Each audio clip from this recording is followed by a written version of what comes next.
Seconde épître à Timothée, chapitre 1er, premier paragraphe, versets 1 et 2. Paul, apôtre de Jésus-Christ par la volonté de Dieu, selon la promesse de la vie qui est dans le Christ Jésus, à Timothée, mon enfant bien-aimé. Grâce, miséricorde, paix de la part de Dieu le Père et du Christ Jésus notre Seigneur. Deuxième paragraphe, versets 3 à 18. Je suis reconnaissant envers Dieu que je sers dès mes ancêtres avec une conscience pure, de ce que je me souviens si constamment de toi dans mes supplications, nuit et jour, désirant ardemment de te voir, me souvenant de tes larmes, afin que je sois rempli de joie, me rappelant la foi sincère qui est en toi, et qui a d'abord habité dans ta grand-mère, Loïs, et dans ta mère, Eunice, et, j'en suis persuadé, en toi aussi. C'est pourquoi je te rappelle de ranimer le don de grâce de Dieu qui est en toi par l'imposition de mes mains. Car Dieu ne nous a pas donné un esprit de crainte, mais de puissance, et d'amour, et de conseil. N'aie donc pas honte du témoignage de notre Seigneur, ni de moi son prisonnier, mais prends part aux souffrances de l'Évangile, selon la puissance de Dieu qui nous a sauvés et nous a appelés d'un saint appel, non selon nos œuvres, mais selon son propre dessein et sa propre grâce qui nous a été donnée dans le Christ Jésus avant les temps des siècles, mais qui a été manifestée maintenant par l'apparition de notre Sauveur Jésus-Christ, qui a annulé la mort et a fait luire la vie et l'incorruptibilité par l'Évangile, pour lequel moi j'ai été établi prédicateur et apôtre et docteur des nations. C'est pourquoi aussi je souffre ces choses, mais je n'ai pas de honte, car je sais qui j'ai cru, et je suis persuadé qu'il a la puissance de garder ce que je lui ai confié jusqu'à ce jour-là. Aie un modèle des saines paroles que tu as entendues de moi dans la foi et l'amour qui est dans le Christ Jésus. Garde le bon dépôt par l'Esprit Saint qui habite en nous.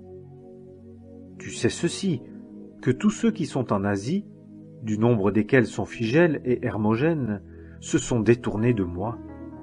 Le Seigneur fasse miséricorde à la maison d'Onésiphore, car il m'a souvent consolé, et n'a point eu honte de ma chaîne, mais quand il a été à Rome, il m'a cherché très soigneusement, et il m'a trouvé. Le Seigneur lui fasse trouver miséricorde de la part du Seigneur dans ce jour-là.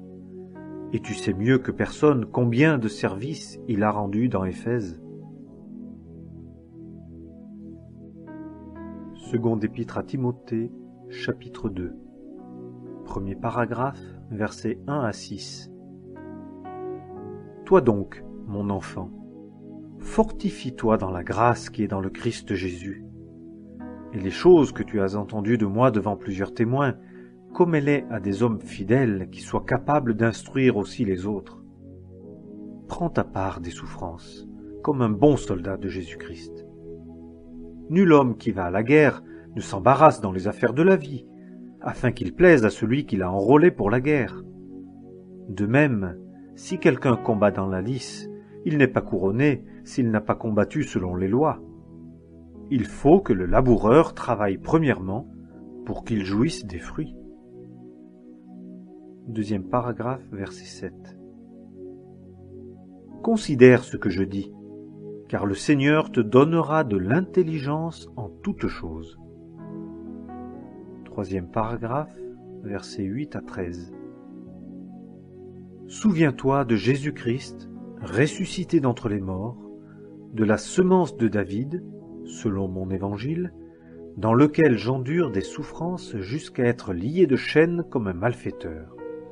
Toutefois, la parole de Dieu n'est pas liée. C'est pourquoi j'endure tout pour l'amour des élus, afin qu'eux aussi obtiennent le salut qui est dans le Christ Jésus avec la gloire éternelle.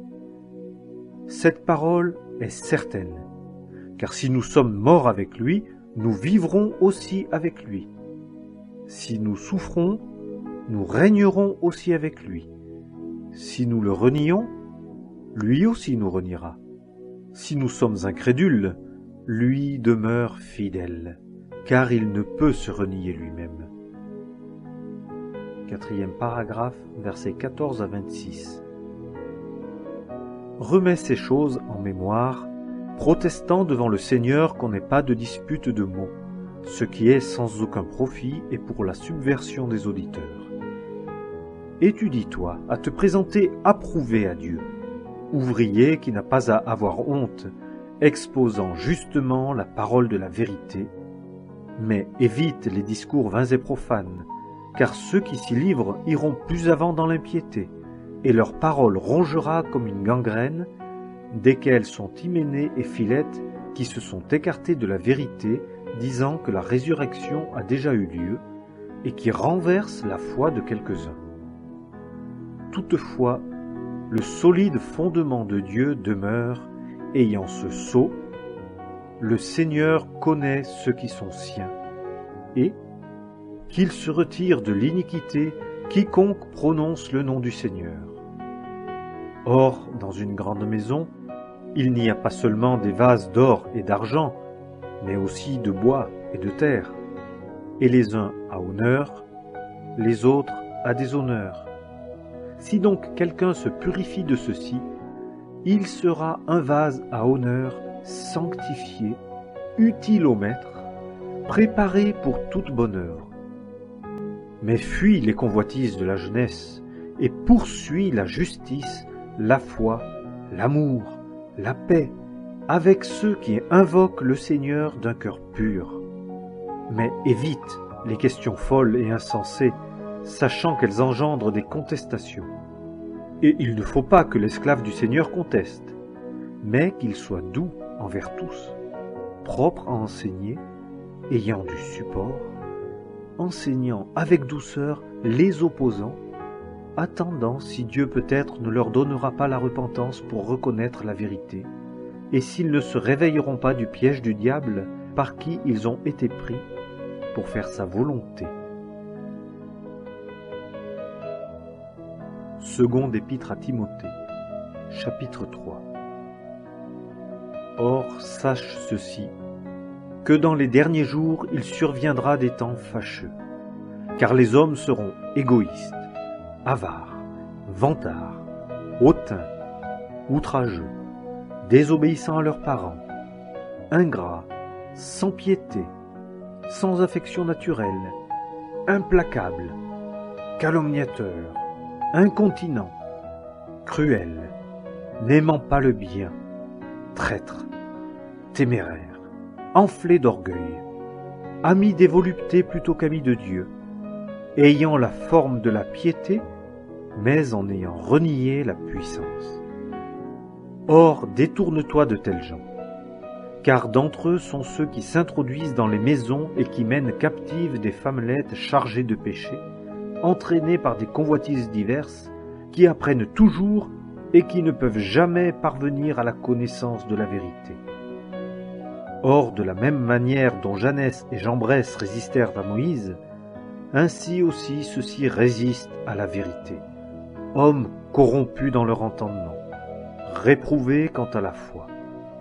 Mais ils n'iront pas plus avant, car leur folie sera manifeste pour tous, comme a été celle de ceux-là aussi.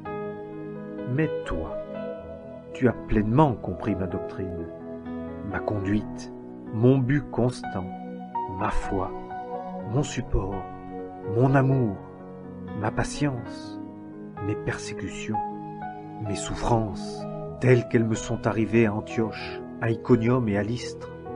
Quelle persécution j'ai endurée, et le Seigneur m'a délivré de toutes.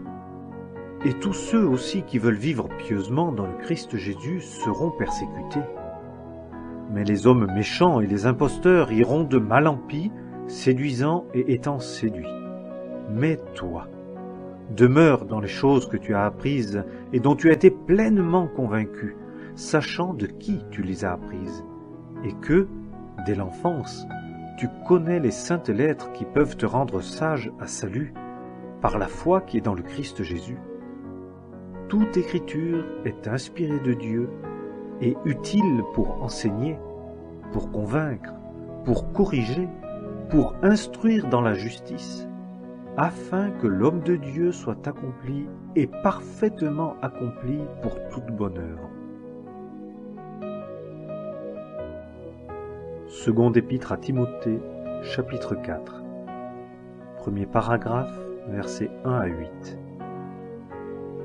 Je t'en adjure devant Dieu et le Christ Jésus, qui va juger vivants et morts, et par son apparition et par son règne, prêche la parole, insiste en temps et hors de temps, convainc, reprend, exhorte avec toute longanimité et doctrine, car il y aura un temps où ils ne supporteront pas le sain enseignement, mais, ayant des oreilles qui leur démangent, ils s'amasseront des docteurs selon leur propre convoitise, et ils détourneront leurs oreilles de la vérité et se tourneront vers les fables. Mais toi, sois sobre en toutes choses, endure les souffrances, fais l'œuvre d'un évangéliste, accomplis pleinement ton service. Car pour moi, je sers déjà de libation, et le temps de mon départ est arrivé.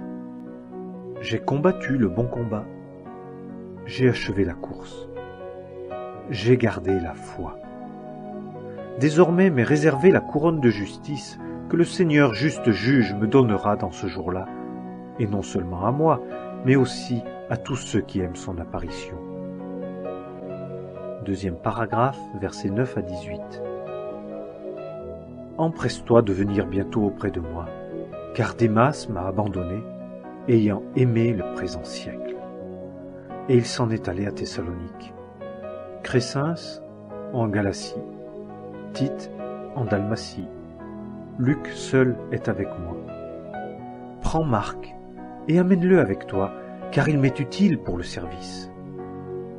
Or, j'ai envoyé Tychik à Éphèse. Quand tu viendras, apporte le manteau que j'ai laissé en Troade chez Carpus et les livres, spécialement les parchemins. Alexandre, l'ouvrier en cuivre, a montré envers moi beaucoup de méchanceté. Le Seigneur lui rendra selon ses œuvres. Garde-toi aussi de lui, car il s'est fort opposé à nos paroles. Dans ma première défense, personne n'a été avec moi, mais tous m'ont abandonné. Que cela ne leur soit pas imputé. Mais le Seigneur s'est tenu près de moi et m'a fortifié, afin que par moi la prédication fût pleinement accomplie et que toutes les nations l'entendissent. Et j'ai été délivré de la gueule du lion. Le Seigneur me délivrera de toute mauvaise œuvre et me conservera pour son royaume céleste. À lui la gloire, au siècle des siècles. Amen. Troisième paragraphe, versets 19 à 22. Salut Prisca et Aquilas et la maison d'Onésiphore. Éraste est demeuré à Corinthe, et j'ai laissé Trophime malade à Milète. Empresse-toi de venir avant l'hiver. Eubulus et Pudens, et Linus et Claudia, et tous les frères te saluent. Le Seigneur Jésus-Christ soit avec ton esprit. Que la grâce soit avec vous.